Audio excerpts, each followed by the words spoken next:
Thanks, Wilma.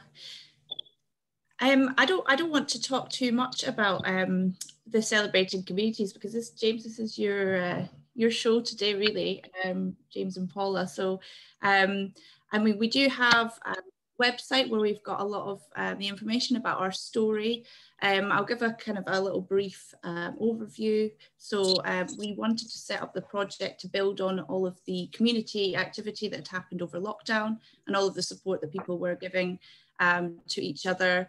And we just wanted to build on that and be able to support people with their ideas to really just bring some more joy into the community after the hard times that people have had, and especially for people living with dementia and carers. So that's been happening through a series of projects, conversations and events, such as Seaside Singers, which is an inclusive singing project, Digital Buddies, sorry, with the Dunbar Grammar School, which is intergenerational digital project helping people get connected digitally, and we've been doing a lot of conversations around walking and physical exercise to try and encourage that within communities as well. So that's just a little bit of a taster of what we've been doing, but I'll put the link in the chat if anybody wants to have a bit more of information about the story. But other than that, I'd love to sort of give the floor to James and Paula. Welcome, you two. Thank you. It's really James. I'm just here to support. I've sent everybody some links and notes about some of the things that James has done since his diagnosis in 1999, as he just said. But I don't know if you've had a chance to have a look through that, but it's nowhere near everything that James has done by a million miles. James is a very busy person. He's been feeding back into the dementia policy through reading through reams of paperwork and responding to all of that kind of work and attending meetings daily. It's quite difficult to get a slot in James's diary quite often because he's so busy on Zoom all the time. So I don't know where you want to start, James. Where's a good place to start? Well, as I said before, my voice goes very quickly now, and just waiting to get a talk with a doctor. So I'll have to supplement it with water. People diagnosed just now, it's a completely different world. And when I was diagnosed, people with dementia were regarded as nothing. You had no concept of life, or you were unable to do anything. You were highly dependent. So after I was diagnosed, I hid in the house for a while, and then I started to go out and I went to mental health meetings, and they didn't want me. They said, "You don't belong here. You've got dementia, you go elsewhere." I said, "This is mental health's affected." So I get turned away from places. So with the help of Brenda and Heather, we set up the Scottish Dementia Working Group. That's a group run for and by people with dementia. So obviously, I was in the minority of one. So we had to go out recruiting. So we went to places where there was meeting and spoke to people with dementia, seeing what it become. Because people say that they never asked anything of somebody with dementia because they thought they won't be able to tell you. But what I found was that people did want a voice. They did want to speak out, but nobody was giving them the platform. So, so the Scottish Dementia Working Group expanded and did quite a few things. In fact, there was something up in one of the Lothians. I might have been East Lothians, so, but I don't even remember at one time you get the Alzheimer's, you get Aricept for Alzheimer's type of dementia. And this part of the Lothians had a waiting list. So you had to wait for somebody to die and come off it before you get a chance of it. So complained to them and they abolished the waiting list. So done various things over the years and managed to get into Parliament. It took me years. I kept knocking on their door and I wouldn't go away. So now it's regular for whoever's in Parliament to involve people with dementia. So there's quite a few things. It's not just me buying it, it's others. Well, there's so much going on. Obviously, one person couldn't do it, so the work gets split up with others. And again, I've written articles. I had a book out around about 2002 called Opening Shutters, Opening Minds. And it's a book of photographs. It's not available except in places like eBay. So my mind wanders. So, and I brought out a calendar for people with dementia around about then. It was 2002-03. I didn't know anything about ethics. So Brenda was my driver. I went to care homes and I did pro formas and I showed it to people and said, which would be easier for you to use. So I came up with, it boiled down to 3 types, but I didn't have the money. It's a grant I got from the Lennon Commission. So I just had to go for the middle one to try and reach as many people as possible. I mean, apart from things like the days and dates, it'd be things like me nursery rhymes and me things that people say to jog their memories. Because memory jogger's very good. That's the only way I can remember things now. So, and I also brought out a help card.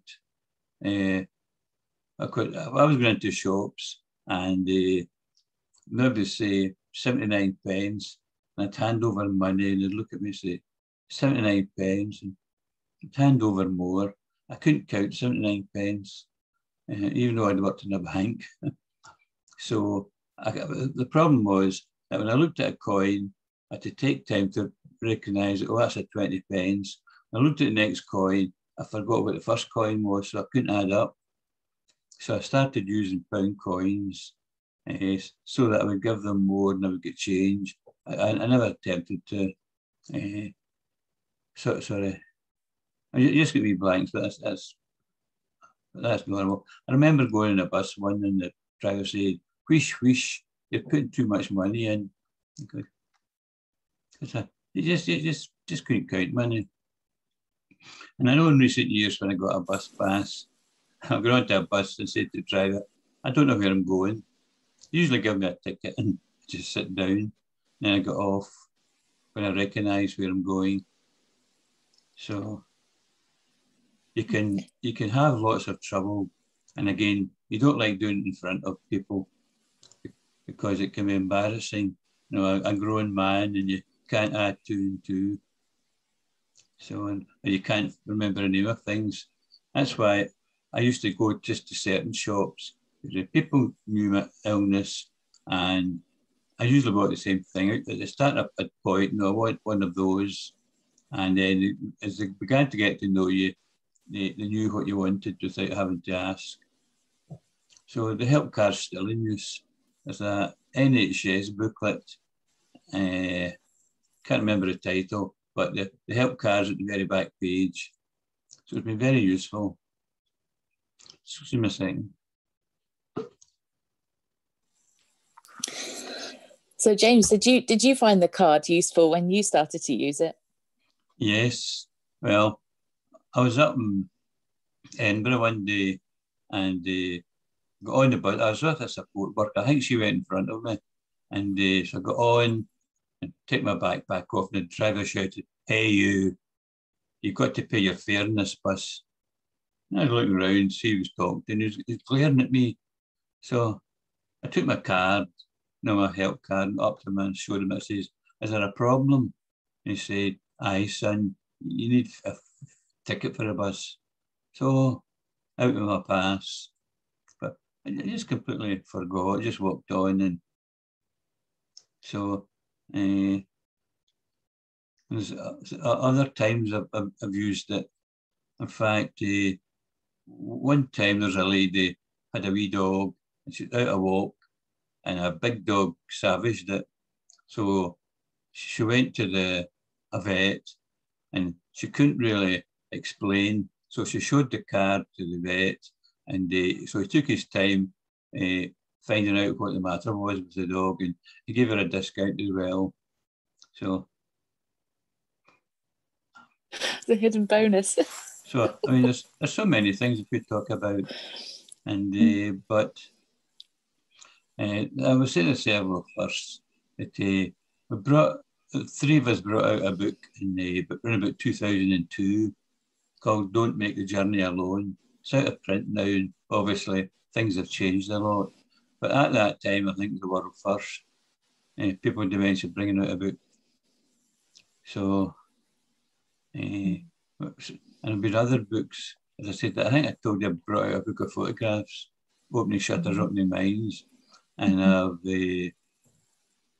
written a lot of articles, some of which have gone into books. And sometimes my photos have been used in books and the front cover. So they must be desperate. Can I ask a question, James? Go ahead. What do you think is you said a lot of change since you were diagnosed, last century? Mm-hmm. What do you think the most important thing that's happened that has benefited people with dementia since you were diagnosed? What's helped the most? Been listened to, I would say, because before you were ignored, you were treated as a nothing. People would even ask you the time of your watch. That's how little they thought of you. And I'm not talking about bad people. I'm talking about helpful people that they try to help you and they hadn't a clue how to help you. I could tell you, I could tell you a story because I wrote it yesterday to somebody. But I was in Europe some years ago and can't remember the country. And they had ladies in sort of uniform and sashes, and they were there for people with dementia to approach for help. So I approached this woman and said, could you tell me where the gents is? So she took my hand, took me down one corridor, down another corridor to the gents' door, and she took me in up to the urinal. And I thought, oh my gosh, she's going to unzip me. But sadly, she didn't. So that's what can happen. People have got no concept. Even if you're at a place and you're having lunch, they come up and get your sandwiches and half them for you. You're not wanting it. You know? I said, don't get me, these aren't bad people. They just don't understand dementia. And that I've always said, I'm not too proud to ask for help. I don't ask for help all the time, but times I badly need it. And I'm quite happy to ask. So what else? Now, maybe a question about something. Yeah. Does anyone else have any questions for James? Yeah, I would like to ask something. Yes. James, quite often what I have to do is take instructions on documents that can be, reasonably complicated, like wills and powers of attorney. And there's a balance between what legally has to go into these documents and how to make them as understandable as possible. What do you find useful in terms of how documents are presented? Obviously, I mean, quite a long time ago, I went for a power of attorney, and the solicitor really gave me a grilling to make sure I knew what I was doing. But so they got the power of attorney, and it came back into a drawer. And one time at a meeting, I talked about it. I brought it with me to the meeting, and my understanding was that one doctor needed to say I was no longer capable, plus another doctor had to say it. But when I looked at the power of attorney, it was left to my wife, only only. And I thought, no, if I win £1 million, she could be off with it, and I'll be selling the big issue. So I've since got a new one, with the two medical people to sign. Yeah. So okay, and do you find that reading the document is difficult or straightforward for you? Well, I remember this was some time ago and I had more capacity then. So I don't think I had any great trouble apart from some of the words. Yeah. I doubt I could do it now because obviously it's a deteriorating illness and only get worse. So yeah, I don't know if I could understand it now, but it's signed, sealed and delivered. Yeah, good. Well, it's obviously a good thing to have in place. Well, for everybody, not just people with dementia. That's what I say to all my clients. You know, it's powers of attorney are not the exclusive domain of people with these sort of illnesses. You know, someone could have a car accident or a stroke or something like that and be rendered unable to make decisions. And, you know, it's certainly not age related either. Some of the most difficult situations I've come across have been where people have been really relatively young. Yeah, I think the connotation of power of attorney is something that's planted in the minds of the public, but it's actually something that basically every adult should have. So another thing, I always saw him alone. I never saw him with my wife. And nowadays I don't do anything without my wife being there because I just don't have the capacity. I've lost it. So I've still got capacity in some areas.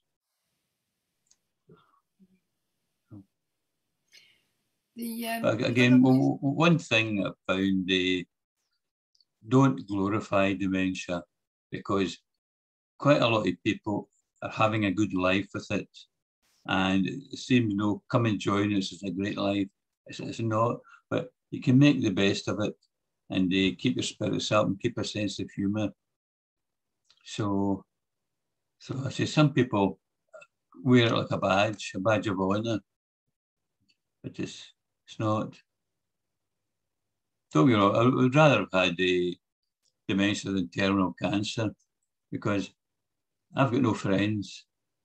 They've all died of cancer and things like that. So I've got no friends left. I asked Paula to be my friend and she says, on your bike.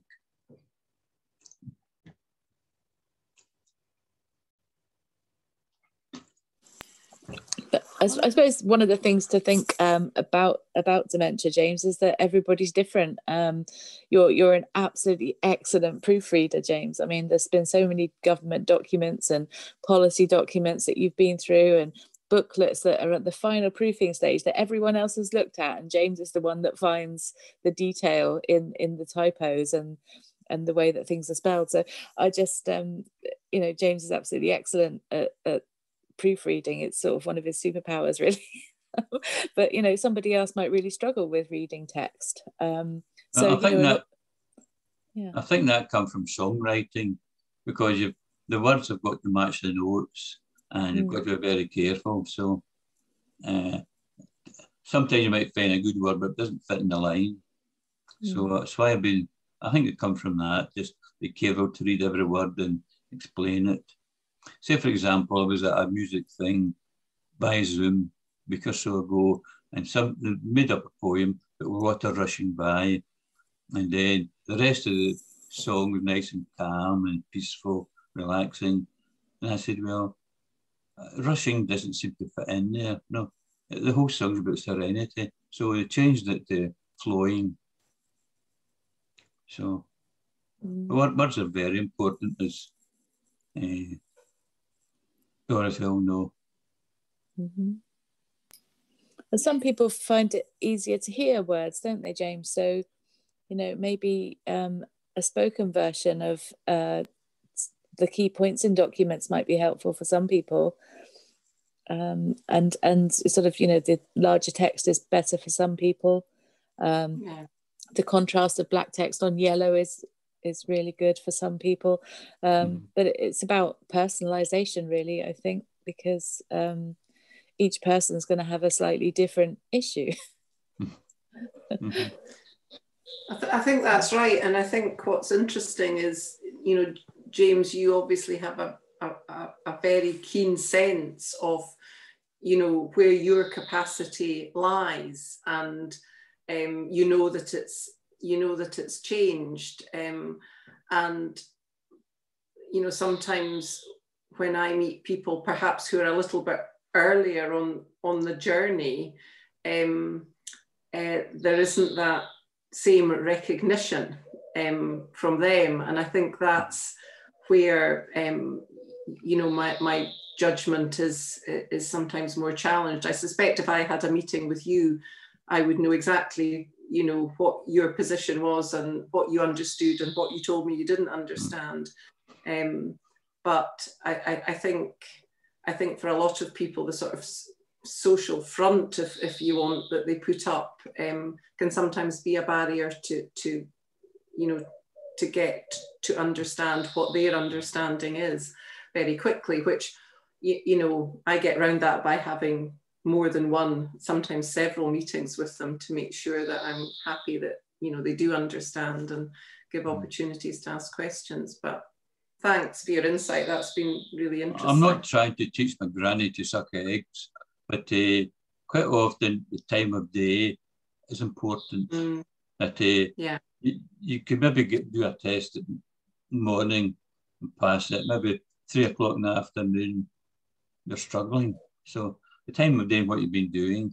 I mean, I've been to an awful lot of conferences, and I found towards the last few years, around about 2:30 to go, because I couldn't take anything in. Just like filling up this can only hold up so much water. So I think it's the same with the brain. Once it reaches its capacity, it's shut down. So, any other questions? Can I ask about the driving work you did, James? One of the issues that comes up lots and lots with people is their anger and frustration that they lose their driving license, not wanting to fight it. Then some people feel that they'll never stop driving and their life's over. But you've tackled that head on, haven't you, and written some really useful books about driving and dementia, which can be quite an issue. Well, I did a long article about driving dementia, and it got condensed into a smaller book. So anybody that reads the book is not getting the full story. But I think I sent you that, so which you can use. But because obviously with going around meeting people with dementia for all this time, some people complain that they're in a strange car and it's a strange area, they don't know it. You've got to remember, if they pass the test, the next day they could roar down to London and try and find their way about. So you've got to be fully competent in all situations, because if they give you a license for a year or so, you've got to be able to drive anywhere in the UK. I'm not saying it's easy, but it's a place you don't know. But that's what they're unleashing on the world. You're giving you a license, you can go anywhere. But I think about the thing I sent you, I made a case for driving locally, that having a license for maybe 10, 15 miles of your home, so you can go to go and get shopping, or go to your religious place, or even visit your grandparents. So I think there should be a limited license available, but only if you pass your test. And I say this in the book: if somebody's clearly unable to drive properly, there's no way they should be given a license. No way.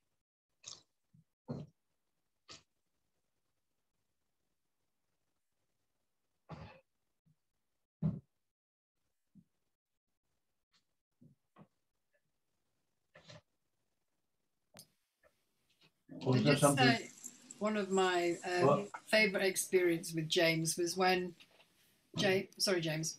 What? No, I'm not muted. Will you mute? Are you? Mute just now. I've got to mute for a few. That's okay. Paula, family life carries on. Yeah. Do you want to do a conversation with James? Is that best, or do you think he's had enough and needs to get on with stuff? No, it's okay. I think there's some family life going on in the background there Indeed. at the moment. So, yeah, I mean, maybe say a few things about the things that we're doing now. I mean, we're working on another booklet at the moment with the alumni, which is dementia and planning for the unexpected, because a lot of people have spoken to us about how important it is to feel prepared. So, you know, you can get on with living your life then. So that's kind of what we're working on at the moment. That's a project that's going to be out in a couple of months. We're also working with Scottish Government on their dementia policy. You know, there's a wider feed-in group to that's growing at the moment that we've been part of. I think it's only been the Scottish Dementia Working Group up until recently, but I think they realised that, you know, you need more voices, and there's more seldom heard voices to inform a national strategy. So we're working on that a little bit. Sorry, Sue, what were you saying before? You wanted to have a conversation with James? No, James, I was remembering a time when you and I were looking at people who put project proposals in for the big transport project that the Life Changes Trust funded. And you were talking about some of the experience with the trains and stuff like that. And I remember thinking, I wish we could put those books in our libraries, Wilma. This is such a valuable resource, and maybe also there might be things, Dorothy, that it's useful for you to know that there's a supply of something in the library for people to go and look at, because it's such a wealth of experience and knowledge. And so I'm just, how can we help share that? What can we do so that people can learn from your experience, James? Well, the best person, a man called Andy Hyde, who lives in Edinburgh. He's been involved with the transport and also toilets, because if you go somewhere, most people need a toilet. So, but he goes on holiday today or tomorrow. So he's away for a fortnight. So I'll send you his details, and you'll be able to get in touch and see if there's anything he can give you. Because he's done some reports about travelling. Yeah, I think that would be really useful to have that in, you know, the East Lothian libraries, and not only for people who might be getting, you know, new diagnoses, but also for their families, to be able to sort of have that. I mean, I suspect I don't know, I suspect the NHS have leaflets and things like that, but I think the perspective of someone who is living with this is very different, and actually much more profound. I'll tell you one thing as well. Remember I told you I went to mental health Scotland meetings, and they ignored me and said go elsewhere. Now, I went to an Alzheimer's Scotland dementia meeting. They wouldn't let me in because of dementia. Just no idea the way I was treated away back then. That's what I say. People now, they've got the guarantee of a year's post-diagnostic support. I'm not saying they'll get it, but it should be there for them. And again, people listen to you now. Maybe newspapers interview you, or TV interviews you. That was unheard of. So it's good that they have opened up a pathway for people to have a voice. I'm not saying they agree with me, or they don't have to agree with me, but whatever they think is important. Sometimes I don't even agree with myself.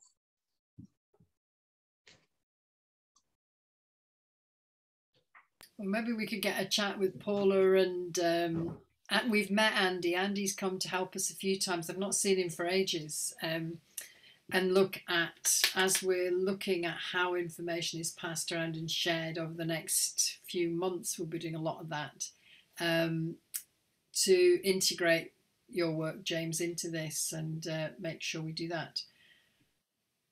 Might be good, and hopefully it will encourage more people locally with dementia. The impact of COVID on our groups of people with dementia has been quite devastating. A lot of people are not with us. A lot of people are in care homes, often quite suddenly and unexpectedly.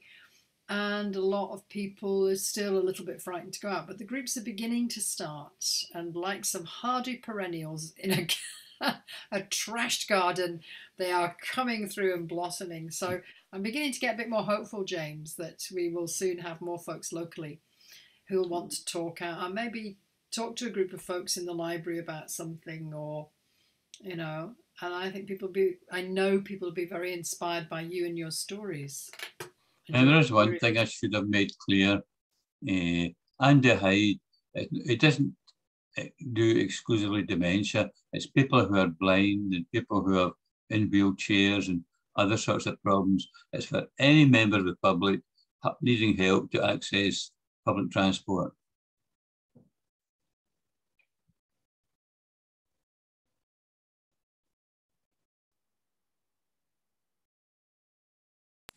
It sounds really inclusive that way, James, doesn't it? Because I mean, people with dementia could have any other condition attached to that as well. You know, people with dementia can have limited vision and can use a wheelchair. So that's, you know, much more inclusive. But also it doesn't kind of limit it to dementia. It doesn't actually make it a dementia project. It's kind of one of those things that people used to say was, you know, you make it better for dementia, you make it better for everybody. So it's just that's one of my long quotes.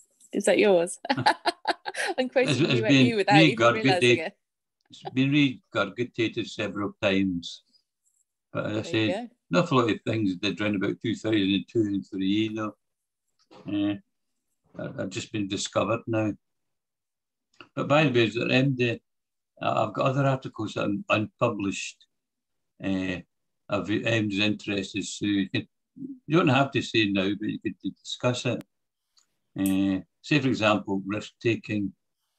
Got a wee article on that, and can't remember.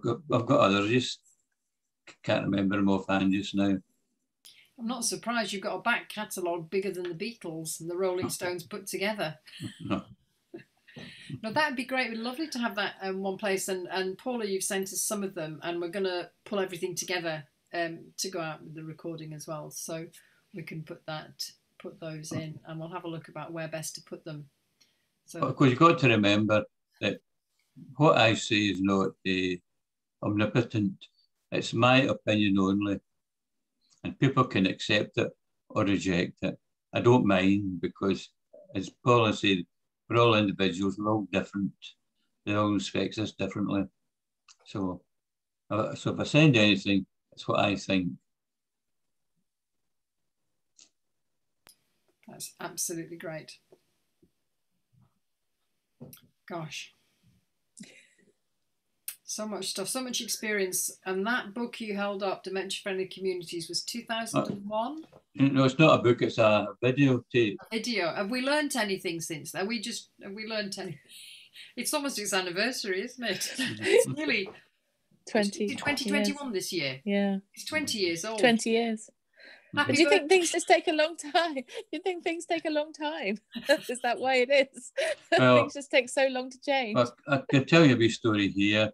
That was the 6th of June 2001, and I was offended by people saying dementia sufferers and suffering from dementia and demented people, and that was including the health minister, who was Jackie Bailey at the time.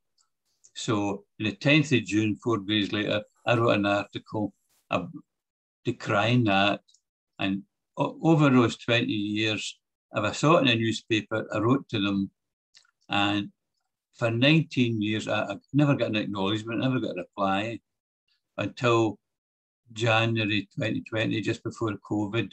I got a wee letter from the Glasgow Herald saying they were sorry and they would try and avoid it in the future. So, but I said, but I showed you people, it was magazines as well, I've written to,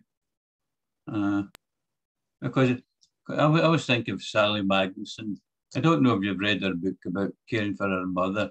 You know, I think she gave up her career, she gave up her social life, she gave up a lot of things to look after her mother. Now, imagine how she would feel if somebody said, your mother's suffering. She was so well looked after. To me, it would be heartbreaking to think people call her a sufferer when you're doing so much to help her.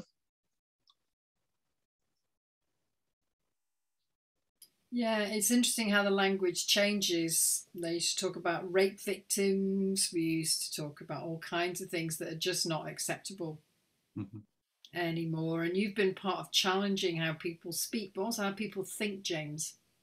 My mum had dementia, and she was a nurse, and she'd done nursing of the elderly, as she'd called it. And when she was she was in a ward with people with dementia, they were described as the living dead by the consultant.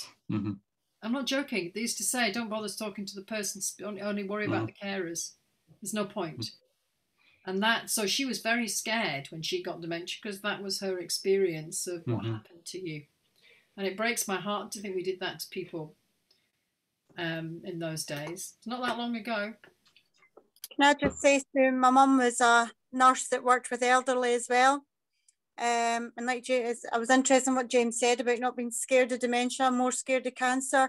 That was my mum. She was never worried. Sadly, she's no longer with us, but she never worried about if she got dementia. She says, I was more scared of cancer. And she used to get really angry when she saw how some were treated in care homes and things way back when. She says people weren't trained properly in how to deal with people, and I learned a lot from my mum on this side of things, on how to speak to someone and not treat them like the third party, that they're not there. It's the worst thing you can do. So I'm really, really keen to get a lot more started in our libraries, and I would definitely take any information that we can be provided and I'll push it forward into the libraries. Sorry, I wasn't laughing at you, Wilma. It's just because it brought back a memory. Obviously, taking out COVID, this would be 2 years ago. I had a psychiatrist away 2000 odds, and they rezoned me. I mean, it's a 10-minute walk to go to it. They rezoned me to somewhere 6 miles away, and I never got there. And I just dropped off the radar. Well, I was having balance problems. And I went to the doctor. The doctor sent me to the psychiatrist, and the first visit was fine. I went back as a different psychiatrist, and I've never had such a horrible experience in my life. He never spoke to me. He spoke to Maureen. Any questions? Maureen's my wife, by the way, so he addressed everything. He never looked at me. When that happened another time, I had stomach trouble, maybe gallbladder, and I paid privately to see a specialist again. It's maybe 7, 8 years ago. He spoke to me, he didn't speak to me. So that's quite common now. I mean, all right, if I don't remember something, then ask Maureen, because I don't remember a lot of things, but give me my place to say what I feel. Reminds me of a time I was out with a friend of mine, some of you might know Sally Witcher, who has rheumatoid arthritis as a child and is a disability activist. And we were at Fisher's in Leith, and they spoke to me and not her. And she just said to me, would you leave, please, Sue? And as I walked out the door, I heard this guy getting an absolute roasting. She just laid straight into him. So I just left and walked out. It's horrible, and it's horrible to be next to that because it makes you a non-person. A non-person. So anyway, I bet he never did that again. So did you ever roast anybody, James? Did you ever give somebody a good telling off? Must have thought about it. I'm not like that, Sue, but there was one occasion, that's way back in 2003. I was at a conference in, I think it was Stirling, and Professor Mary Marshall was the chair, and there was this eminent professor come up from England, and he was saying the demented this and demented that, and so I challenged him, and I said, if you go to the dictionary, you maybe know this well, demented it's nothing to do with dementia, not a single bit. So we batted back and forth, and till Mary took kind of say, let's quieten things down. And then see the number of people come up to me afterwards and said, "No, well done." So, but so I don't think I've ever had an outburst like that. Because remember, I was still raw in those days. But you get people back in articles later, James. Yeah, call out the behaviour in articles later. Mm-hmm. Is there a way that people who have left the East Lothian embrace, if you like, to move into a care centre? Is there any way of staying connected with them? Is there any way of inviting them to Zooms or sending out invitations to the care home or the video afterwards or something? Yeah, we've got links. The care homes at the moment, some of them have good digital connectivity, others don't. And there's a project in North Berwick with the Seaside Singers where that's kind of supporting digital inclusion. The work with the care homes are kind of dealing with a lot, so we've been asked not to do a lot. But when we move into the meeting centres programmes and discussions, that's very much where the links will be happening locally. And with the school, we've also got projects like the Digital Buddies project where young and old people get together. So that's a kind of thin end of the wedge as well. So yes. There'll be ripples. Slowly, yeah. Hey? There'll be ripples. Once something starts, if you start singing and using Zoom, then you know how to use Zoom. So therefore you'll think, but and it grows, doesn't it? Yeah. And what Maya's doing as well, she's collecting stories from across the place about how people have used it. So you go, well, they've done it. Exactly. It's always the first time, isn't it? That's the hardest to get things going. And once it's been done, you can cite it in other, reasons. There's loads of tablets. Another wee thing I didn't mention, maybe it was about 5-6 years ago, the care inspector going to care homes where they had a pilot exercise that people with dementia went in with the team and talked to the residents. Now, obviously, we couldn't see any personal records or financial records, but we could talk to anybody. And I think we did very well because sometimes something was niggling, but they'd let it go. They didn't make a fuss of it. Say, for example, one room is a blind lady, and at the door, the carpet was a tuft going up right in the middle of the door. And I thought, she could trip in that. So I mentioned it. Within half an hour, it was repaired.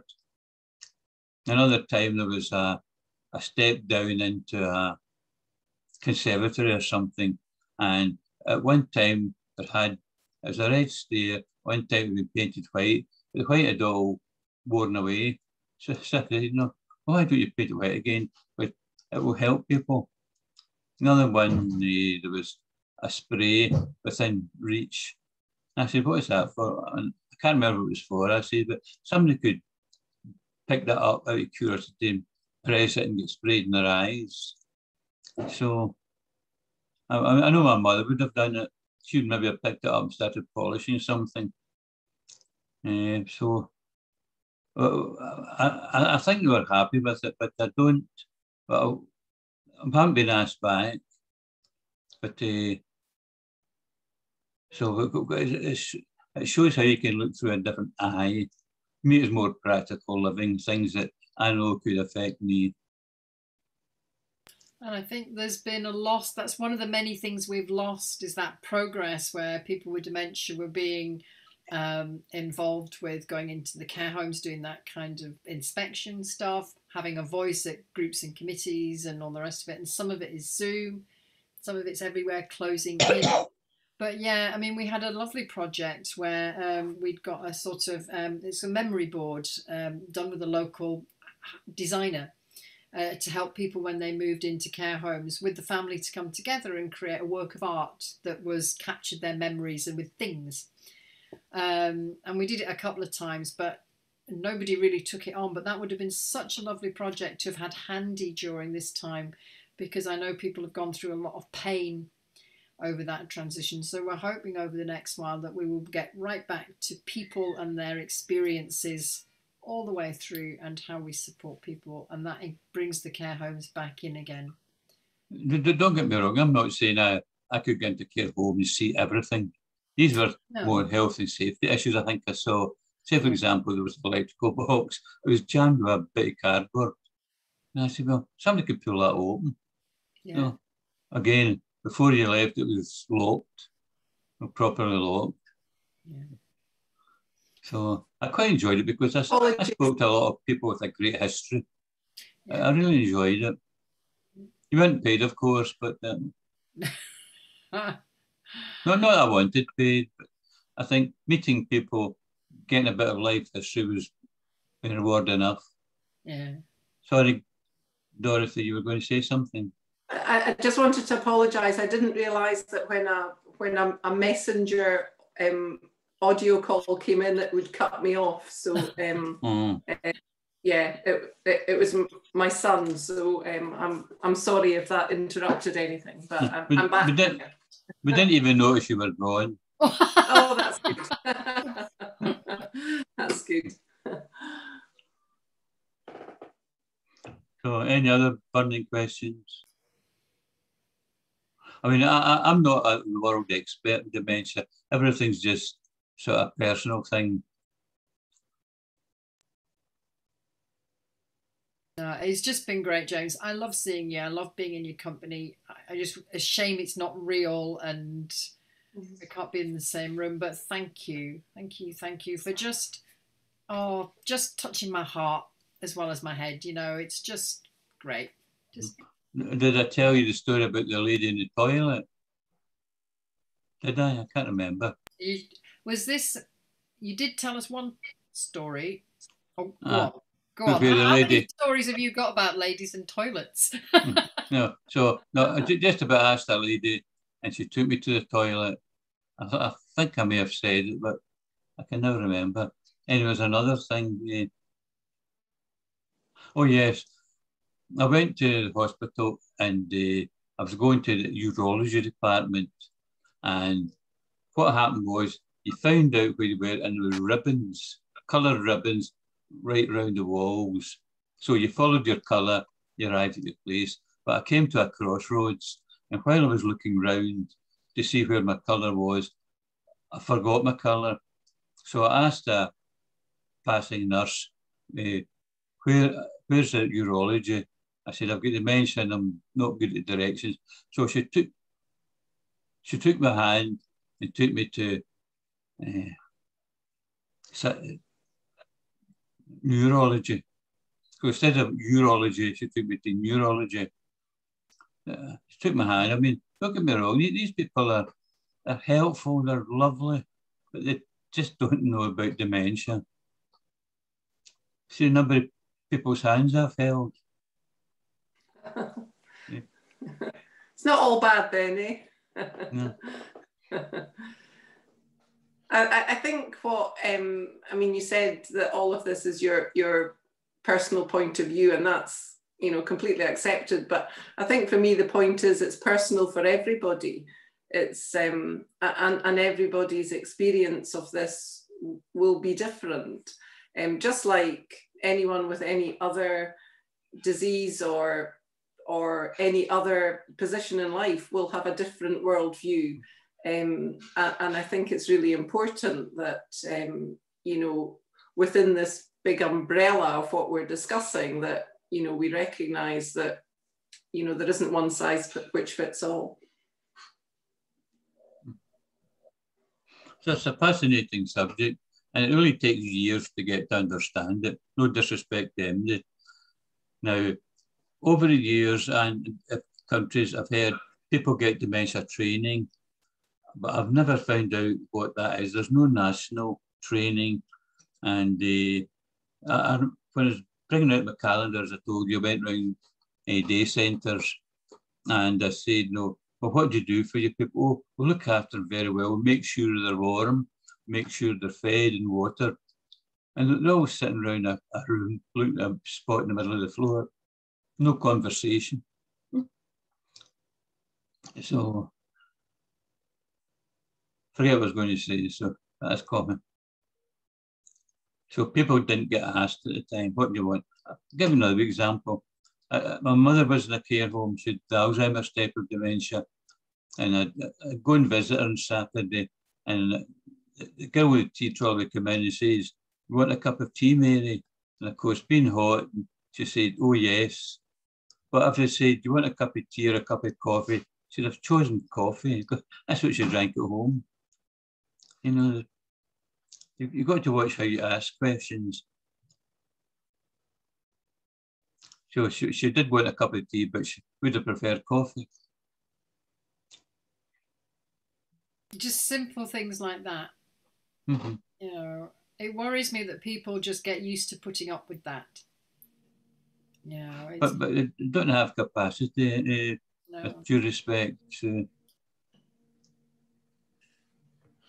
I just wanted to. Oh, you go. Sorry, James. I was going to ask you about your music, because you said earlier you know you're good with sort of writing music. You're good with words because you write music. Has this always been the case? Did you write sort of from before the diagnosis as well? I did it way back in the 50s, and then life got in the way. So after I was retired, like a lot of people, I was pushed out my job, and I did some more again, and difficult. I mean, I couldn't do it now because I just can't remember the controls. So if you want to hear, I mean, everything I did had music and words, but I can't sing and I can't transmit it. So to cut a long story short, somebody in Fife asked a singer-guitarist to put a tune to my Christmas song, "Hanging Up My Christmas Stocking" by James McKillop. And DAI, that's based in Edinburgh, America. I gave them a song. They were having an event, wanted a song. So I sent that.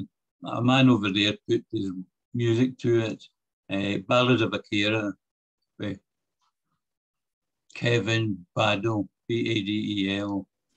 Maybe I'm not pronouncing that correctly. But so try them and you'll see what my words are like. But I said, I've got plenty of tunes, can't transmit them. Unless you can sing. The links are in that email that I sent, so you should be able to listen to them all. Yeah. Posted the carers song for Carers Week. Yeah, and the Dandelion Clocks one. Yeah, oh fab. And the Dandelion Clocks music that you made, James, I sent everybody the link to that one as well. Oh, good. I'm beginning to like you, you know that.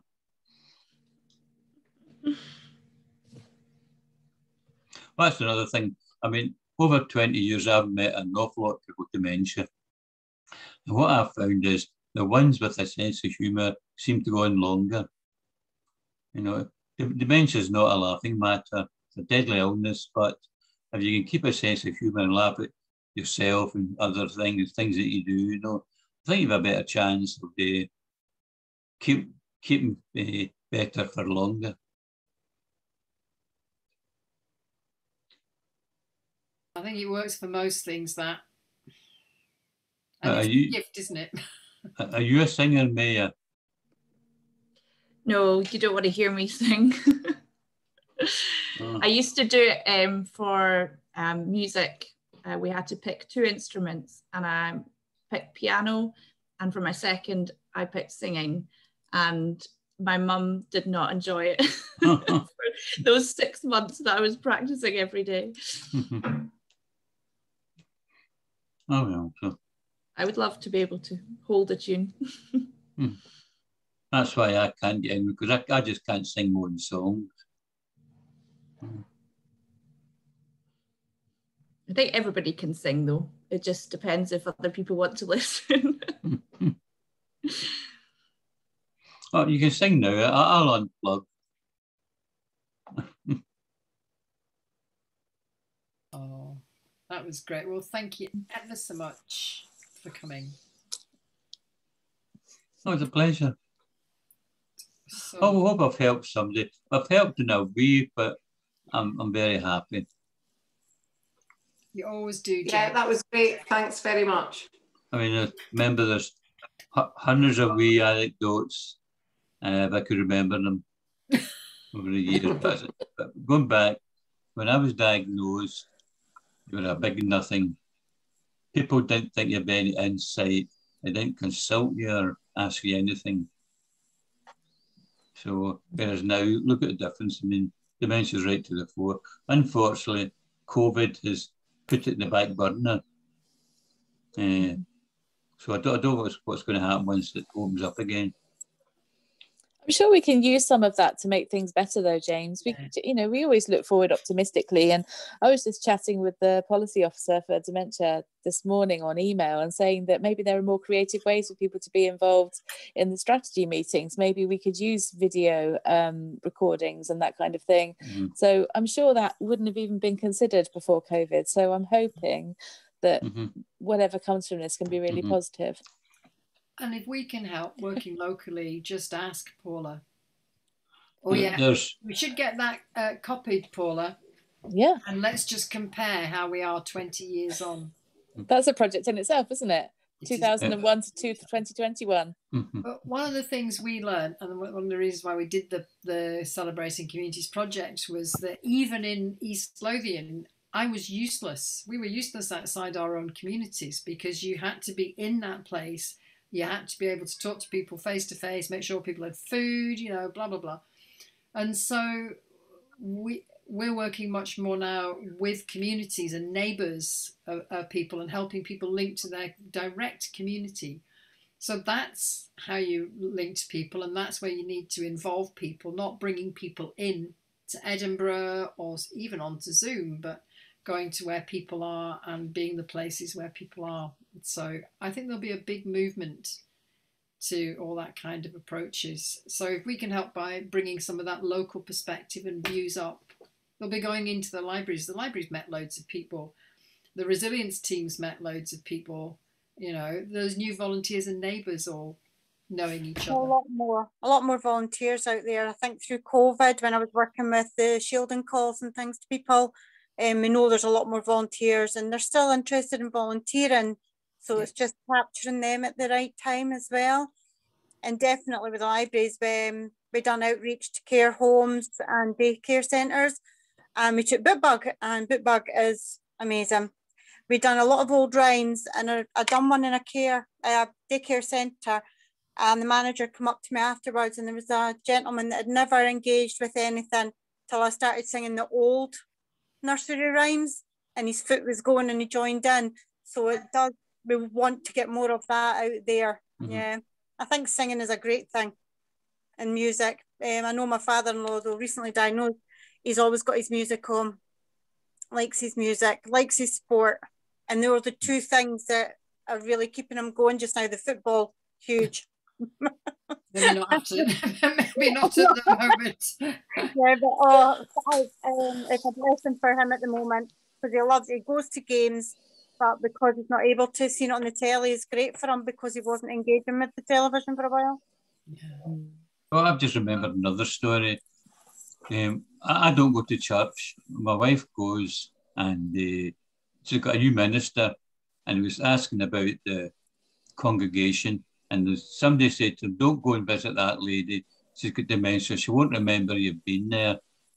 And I said, hey, the first thing you should do is visit her because she might not, it is possible that she might not remember you've been, but the spirit that you gave her with that visit and the not consolation, but could last for days or weeks, you've brightened up her soul.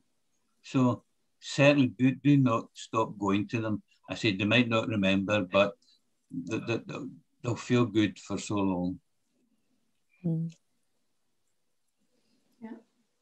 Watch this space. I'm afraid I'm going to have to go because I've got another meeting, but I really enjoyed that. Thanks, James. Thanks to everybody else. It was really good, and it's given me a lot of good pointers and some food for thought. So yeah, maybe we'll follow up, Sue, at some point. That would be lovely, and I can let you know some of the things that are happening that make the world make a lot more sense. Yeah. Yeah. So watch this space, and thank you again, James. Thank you again, Paula. Thank you, Wilma. Thank you, Dorothy. Thank you, Maya. Thank you, me, for turning up today. And go and enjoy whatever's left of the sun or the rain or whatever. And the next Zooms. You take good care, James. Thank you very much. Yeah, thank you all. James. Lovely to see you. Thanks for coming, and thanks for listening. Listening is so important. Thank you, James. Wish you all the best for the future. Cheers. Bye-bye. We'll see you later. Thank you. Bye. Nice to meet you. Sue. Thanks very much. Yes, Wilma?